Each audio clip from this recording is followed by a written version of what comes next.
Vince McMahon's billionaire lifestyle is becoming far more complicated behind the scenes. With a reported $3.4 billion net worth in 2026, the former WWE chairman has spent the last 2 years selling off billions in stock while quietly building new business moves through his private firm. But much of that fortune is now tied up in legal settlements and federal investigations. Let's get into the details. On August 24, 1945, a child named Vincent Kennedy McMahon entered the world in Pinehurst, North Carolina. He was born to Victoria Hanner and Vincent James McMahon, a wrestling promoter. But the boy would not grow up knowing his father. Not long after his birth, his father left the family and took McMahon's older brother, Roderick Jr., with him. McMahon did not see his father again until he was 12 years old. Instead of inheriting the privileges of a successful father, the young Vince McMahon lived a life that could not have been further from wealth. During his childhood,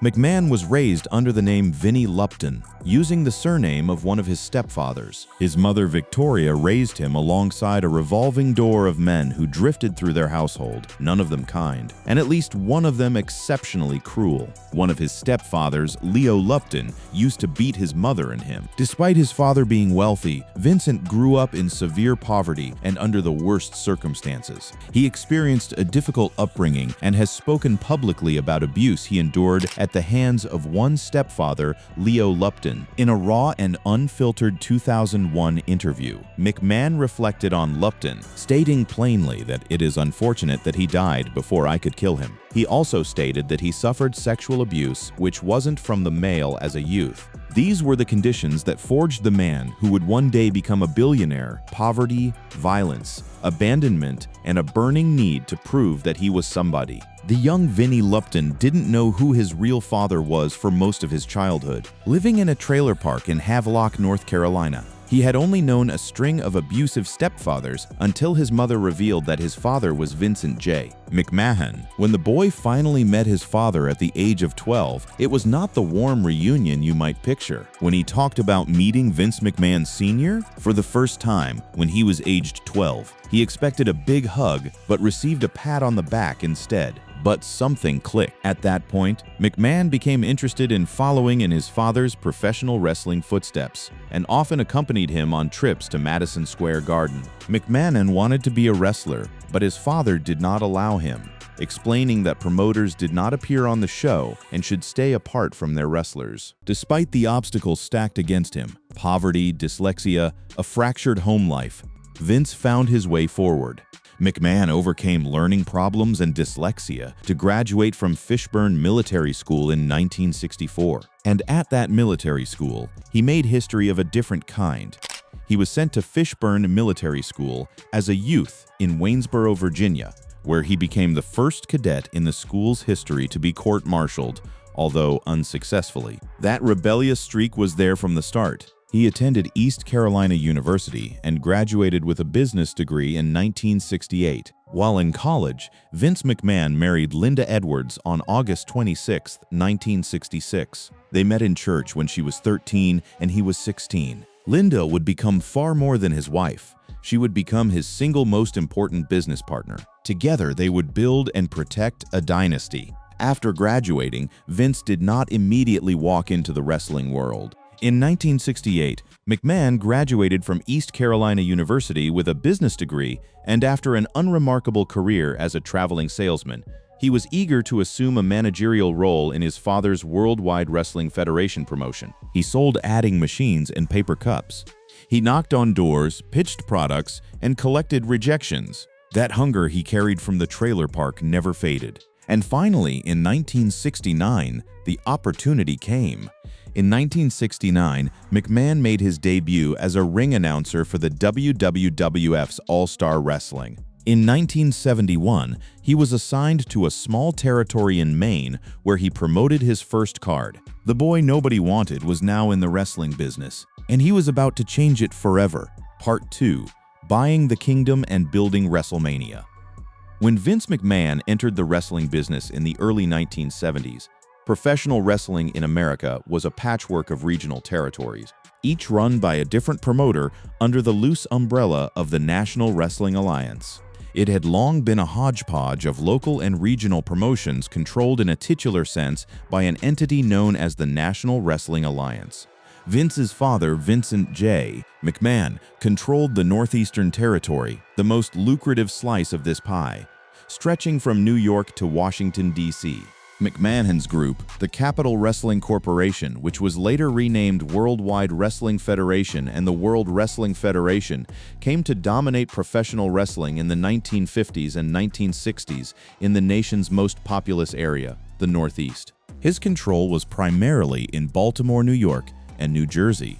The younger McMahon did not simply sit behind a desk and manage schedules. He threw himself into every dimension of the business. Vince served as the in-ring announcer for All-Star Wrestling and became the go-to play-by-play commentator. He did well, assisting his father's company in tripling TV syndication and, over time, received a much more prominent role in the organization. By 1979, the company had syndicated programming to 30 television stations. Meanwhile, Vince and Linda were making shrewd moves outside of wrestling that would sharpen their business acumen to a razor's edge. In 1979, Vince and Linda purchased the Cape Cod Coliseum and the Cape Cod Buccaneers of the Atlantic Coast Hockey League. In addition to pro wrestling and hockey, they began selling out rock concerts, including Van Halen and Rush, in non-summer months. The time was traditionally considered unprofitable due to lack of tourists. This venture led the McMahons to join the International Association of Arena Managers.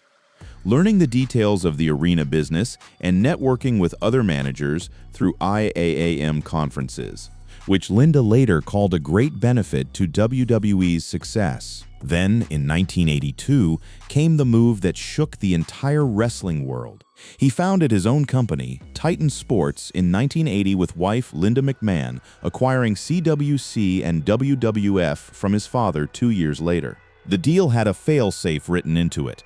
He had failed to pay any of the installments. His father would get back the company, along with the sum of money that had already been paid. It was an all-or-nothing bet, and the elder McMahon had no idea what his son was planning. As Vince himself told Sports Illustrated in 1991, "Had my father known what I was going to do, he never would have sold his stock to me." https://n.binquipedia.org/wiki Vincent J. McMahon. What Vince was planning was total domination. He bought the company from his father, Vincent J. McMahon, in 1982 and almost monopolized the industry, which previously operated as separate entities across the United States. He began raiding the rosters of rival territories, signing away their biggest stars, and beaming his programming nationally via cable television. Outside the ring, he lured performers away from rival companies and broke the long-standing regionalism of wrestling organizations as he took his Eastern-based business national. He brought in a towering, charismatic Hulk of a man named Hulk Hogan, and together with the Rock in Wrestling connection, they forged a potent crossover between professional wrestling and pop culture that had never been attempted. Following his father's death, McMahon with Hulk Hogan developed the Rock Wrestling connection, which saw pop stars become part of wrestling storylines and earned professional wrestling national and broader recognition. But the greatest gamble of McMahon's life was yet to come. On March 31, 1985, he staged the first WrestleMania at Madison Square Garden. WrestleMania was a 1985 professional wrestling pay-per-view event produced by the World Wrestling Federation. It was the inaugural WrestleMania that took place on March 31, 1985, at Madison Garden in New York City, New York. He had put everything on the line to make it happen. With the heightened expense of promoting an event of this magnitude, the WWF was flirting with bankruptcy. Some say that Vince had to take a second or third mortgage on his house just to free up the funds he needed. The execution of WrestleMania became a huge gamble, and failure could have easily spelled the end of the company as we knew it. He stacked it with star power. Several celebrities like Muhammad Ali, Liberace, and Cyndi Lauper also appeared during the build-up to and at the event. The attendance for the event was 19,121. The event was seen by over 1 million viewers through closed-circuit television, making it the largest PPV showing of a wrestling event on closed-circuit television in the United States at the time. WrestleMania worked. It did not merely save the company, it created the foundation for an empire. McMahon's success of birthing WrestleMania in the 1980s had a significant impact on the 1980s professional wrestling boom during the Golden Age era. By 1987, the WWF reportedly drew 93,173 fans to the Pontiac Silverdome for WrestleMania 3, that featured the main event of Hulk Hogan versus Andre the Giant, an event that cemented professional wrestling as mainstream American entertainment. Vince's father would never witness the full scope of his son's ambition. On May 24, 1984, McMahon died at age 69 from pancreatic cancer. The elder McMahon passed away just months after the rise of Hulkamania had begun, and well before WrestleMania would change everything. The kingdom now belonged entirely to Vince. Part 3, The Monday Night War and the Attitude Era. By the early 1990s, Vince McMahon had transformed the WWF into a cultural behemoth. His wrestlers were appearing on lunchboxes, Saturday morning cartoons, and cereal commercials. But the empire was not invincible. In the early 1990s, McMahon encountered difficulties as the WWF was rocked by charges of steroid use and sexual misconduct. A federal indictment for allegedly distributing steroids threatened to destroy everything McMahon had built. He was ultimately acquitted, but the legal battle drained the company financially and reputationally. While McMahon was recovering from that storm, a new and formidable threat arose from an unexpected direction. Ted Turner, the billionaire media mogul and owner of Turner Broadcasting, bought Jim Crockett Promotions and relaunched it as World Championship Wrestling, WCW. WCW began aggressively signing away top WWF talent, including Hulk Hogan, Randy Savage, and eventually Scott Hall and Kevin Nash. In 1995, WCW launched Monday Nitro, going head-to-head with WWF's Monday Night Raw. The Monday Night War had begun, and for a painfully long stretch, Vince McMahon was losing. McMahon later came out victorious against Ted Turner's World Championship Wrestling in the TV ratings in the Monday Night War after an initial 84-week TV ratings loss to WCW. 84 consecutive weeks of losing in the TV ratings. An eternity in the world of entertainment. WCW's New World Order storyline, featuring Hollywood Hogan, Nash, and Hall, was electrifying audiences while the WWF felt stale and out of touch. What McMahon did next is what separates him from every other wrestling promoter who ever lived. He reinvented his entire product. The answer was the Attitude Era, a daring, edgy, and often controversial approach to wrestling that pushed the boundaries of taste and decency on national television. And the catalyst for this reinvention? A very real incident that occurred at the 1997 Survivor Series, forever known as the Montreal Screwjob. This led to the Montreal Screwjob, where McMahon made sure Michaels won despite Brett not giving up or being pinned. With this real-life situation and the fallout, it meant that Vince became an on-screen character, and thus Mr. McMahon was born. The Mr. McMahon character was a tyrannical, power-drunk corporate villain, and audiences ate it up with rabid enthusiasm. McMahon became WWF's biggest heel and led to a game-changing rivalry with Stone Cold Steve Austin. Their feud led to WWF overtaking WCW in the ratings war and instituting the Attitude Era, where various stars like The Rock, DX, and more helped to shape the future of the business. Every week, millions tuned in to watch the blue-collar, beer-drinking rebel Stone Cold Steve Austin defy his megalomaniac boss. It was a working-class fantasy beamed straight into living rooms across America. The ratings climbed, the merchandise flew off shelves, pay-per-view buy rates shattered records. McMahon had not just survived the Monday Night War, he was winning it, and then he finished it entirely, with an end to the Monday Night War. On April 1, 2001, Extreme Championship Wrestling filed for bankruptcy, leaving WWF as the last major wrestling promotion at that time. McMahon later acquired the assets of ECW on January 28, 2003. By the early 2000s, McMahon was effectively the only major player left standing in what had once been a mafia-style system of allied promoters maintaining regional fiefdoms. He had vanquished every competitor, swallowed their companies whole, and stood alone as the undisputed king of professional wrestling. The kid from the trailer park in Havelock, North Carolina, now controlled an empire that stretched to every corner of the globe. In 1999, McMahon took that empire public. In 1999, he took the company public, raising $170 million in its initial offering. By then, the WWF was a billion-dollar industry, watched by some 10 to 20 million viewers weekly. In 1999, when WWE stocks became public, Vince McMahon earned the billionaire status for the first time. The boy who grew up without shoes in a North Carolina trailer park was now, officially, a billionaire. Part 4. Ventures, Family, and the Empire's Expansion.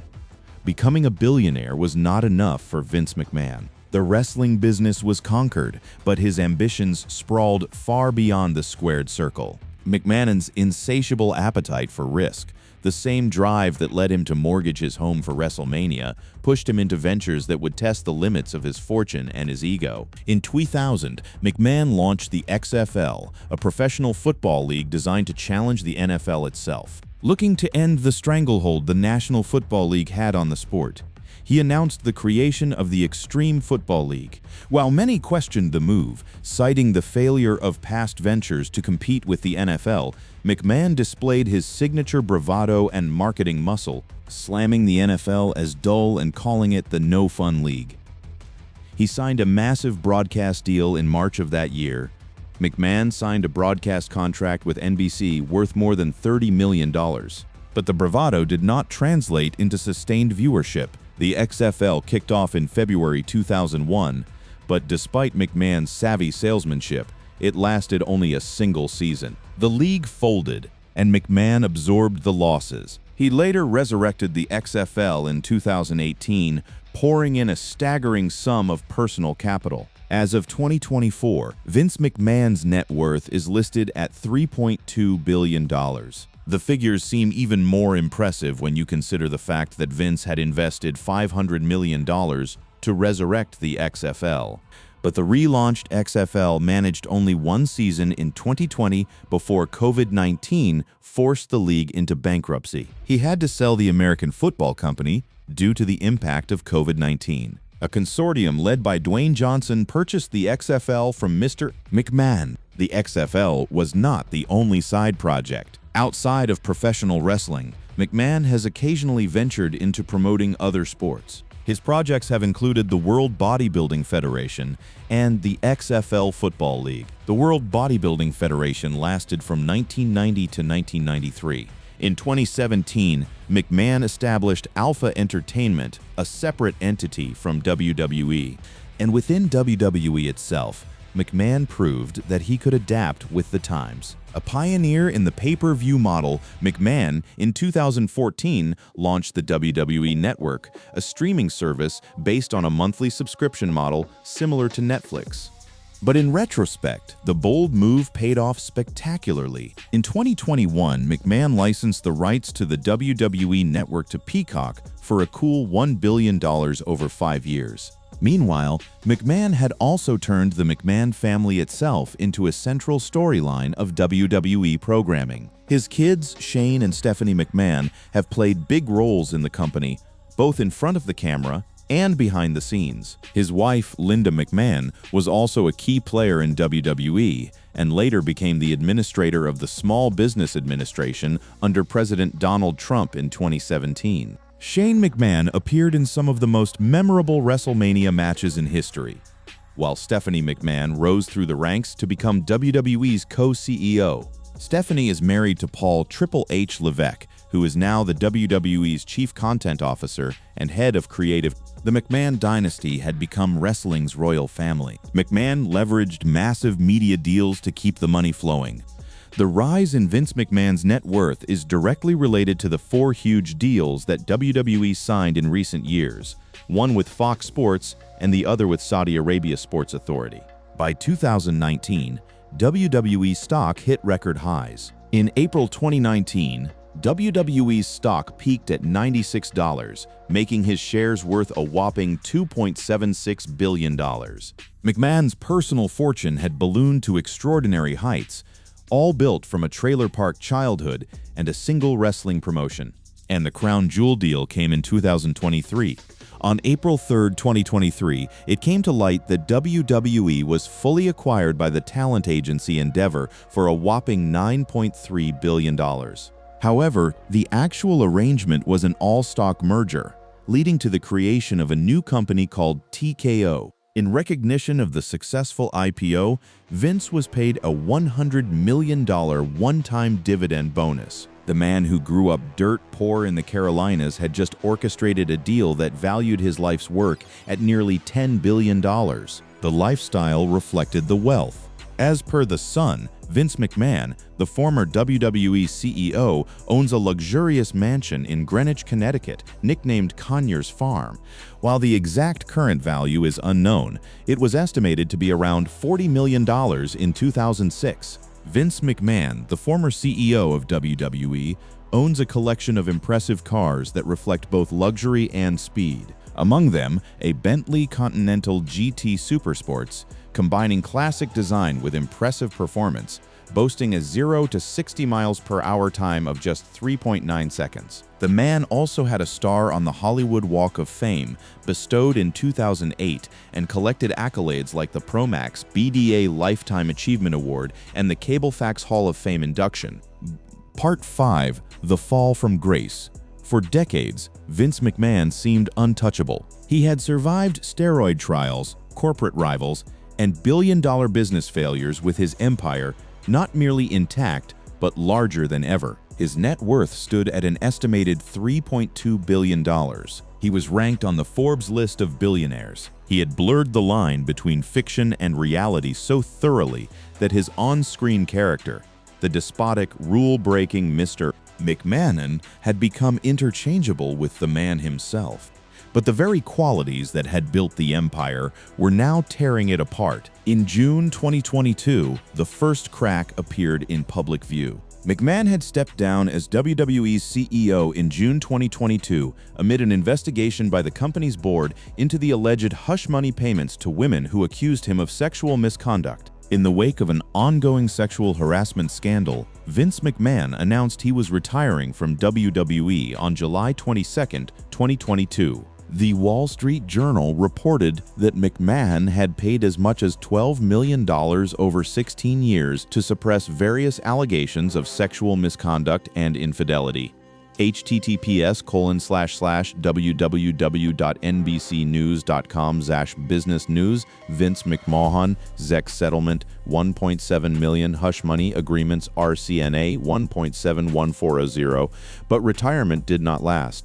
In January 2023, Vince returned to WWE as executive chairman. He spearheaded the sale of WWE to Endeavor, oversaw the creation of TKO Group Holdings, and positioned himself as the merged entity's executive chairman. It appeared briefly as if the scandal had been contained, a speed bump on the road of a remarkable career.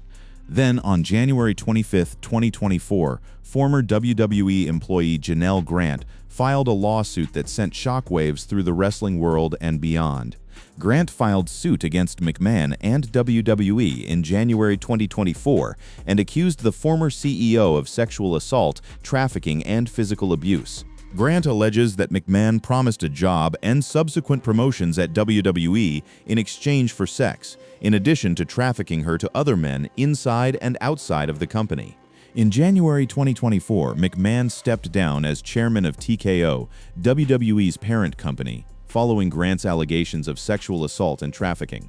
McMahon has denied Grant's allegations. The SEC investigation added another layer to the unraveling. The SEC said McMahon circumvented WWE internal accounting controls and caused material misstatements in the company's 2018 and 2021 financial statements. One settlement agreement obligated McMahon to pay a former employee $3 million in exchange for the former employee's agreement to not disclose her relationship with McMahon and her release of potential claims against WWE and McMahon. The second agreement obligated McMahon to pay a former WWE independent contractor $7.5 million.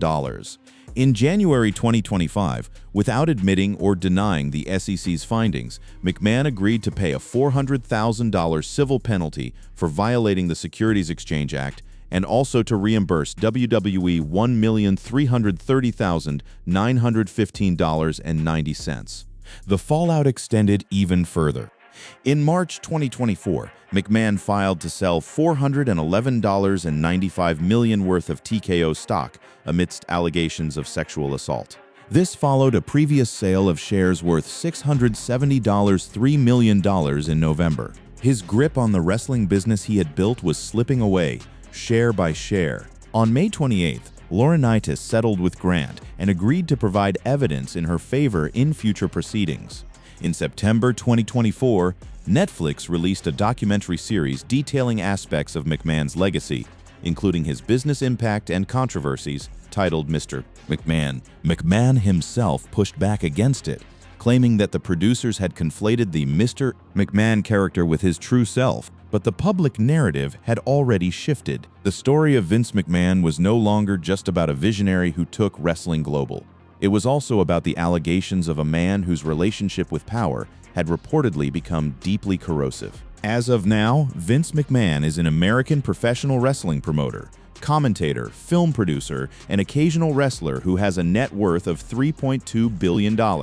He still holds millions of shares in TKO. Most recently, McMahon launched a new business venture, 14 TH&I Holdings, Investment and Management. He has not disappeared. He has not gone quietly. And the legal battles surrounding him remain active and unresolved. What is undeniable is this: Vince McMahon took a regional wrestling promotion and turned it into one of the most recognizable entertainment brands on earth. Programs such as Monday Night Raw and WWE NXT on USA Network and Friday Night SmackDown on Fox are ratings successes that can be seen in more than 900 million homes in 180 countries and heard in 28 languages. In addition, WWE hosts more than 550 live events a year within the United States and abroad, making WWE the largest traveling show in the world. He created WrestleMania, pioneered pay-per-view in wrestling, launched a streaming service before most sports leagues even considered it, and turned wrestlers into global icons like Dwayne "The Rock" Johnson, John Cena, and Stone Cold Steve Austin. The wealth is quantifiable. The cultural impact is immeasurable. But the question the world is now asking is not about the billions or the WrestleManias or the TV deals. It is about what it cost and who paid the price while Vince McMahon was building his empire. That question remains unanswered, and it is the only one that matters now. References: 1. Vince McMahon net worth.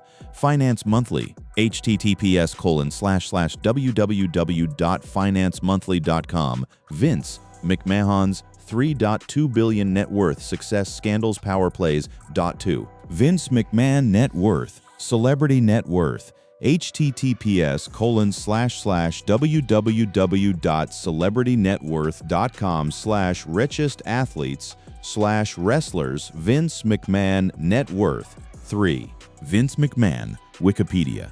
https://indendwikipedia.org. Wikipedia's Vince McMahon. 4. Vincent McMahon net worth. The USA Leaders. https://theusaleaders.com. Zach blog. Vincent McMahon net worth. Virward 5. Vince McMahon's net worth. Sportskeeda. https://www.sportskeeda.com/ZW Vince McMahon net worth. 6. Vince McMahon's empire. The Mirror US. https://www.themirror.com/sport other sport. Vince McMahon net worth. Netflix 7118307. Vince McMahon's net worth 2026. Parade. https://parade.com/celebrities. Vince McMahon net worth. 8. Vince McMahon net worth 2025. Yahoo Finance. https://finance.uo.com. News. Vince McMahon net worth 2025 --1134599.html guts 9. Vince McMahon net worth 2025. Sports Illustrated. https://www.si.com. Fan Nation Wrestling Vert. Vince McMahon net worth 2024 got 10. Vince McMahon's Animal Spirits, Business North Carolina, https://businessnc.com, Vince McMahon's Animal Spirits, North Carolina's Raw Billionaire, 11. Vincent J. McMahon, Wikipedia, https://end@wikipedia.org/wiki, Vincent J. McMahon 112. Vincent McMahon Biography, The Famous People, https://www.thefamouspeople.com, Sprouse Profiles, Vincent McMahon 35221 to PHP Quest 13. Young Vince McMahon Stories, iwnerd.com, https://www.imnrd.com, Vince McMahon's Childhood Before Wrestling, 14. Vince McMahon Profile, Sports Illustrated, https://www.si.com, Safination Wrestling Vince McMahon Profile, 15. WrestleMania I, Wikipedia, https://end@wikipedia.org, Wikipedia Wix WrestleMania I, Van 16. How WWE's first WrestleMania nearly bankrupted McMahon, Vice, https://www.vice.com's EN article How WWE's first WrestleMania almost made Vince McMahon bankrupt, Voint Zach 17. WrestleMania 1985. Facts, Remind Magazine, https://www.remindmagazine.com/article/28692/WrestleMania-11 1985 Fun Facts, MRTCCNDI Lauper or 18. Vince McMahon, Britannica, https://www.britannica.com, Spee Biography, Vince McMahon, 19. Vince McMahon, IMDb, https://www.imdb.com/nams nam mme057303.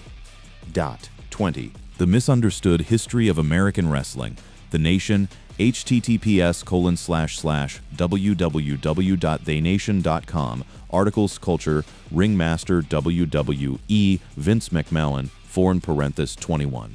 Who actually owns WWE Fandom Wire?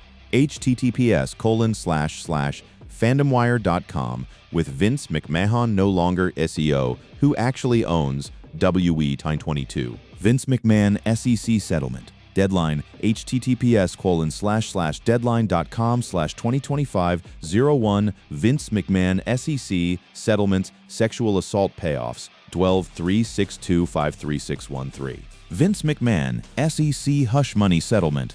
NBC News, https://www.nbcnews.com Zacho's Business News, Vince McMahon earned SEC settlement $1.7 million, hush money agreements, RCNA 187-140-24. Vince McMahon Sex Trafficking Scandal, Wikipedia, https://nbetwikipedia.org, Schwery Lickwick, Wiki Vince McMahon Sex Trafficking Scandal, 25. Vince McMahon SEC Fine, Variety, https://variety.com/2025 Stevie Knows News Aga Vince McMahon SEC Settlement Fine Hush Money Payments WFUE 1236271690 26. Laurinaitis co-operates in McMahon case, CNN, https://www.cnn.com/202505/28 Business Vince McMahon Allegations WAU Joan Laurinaitis Janelle Grant, 27. Mr. McMahon Netflix https://www.natefilt.com/toll tight 8104839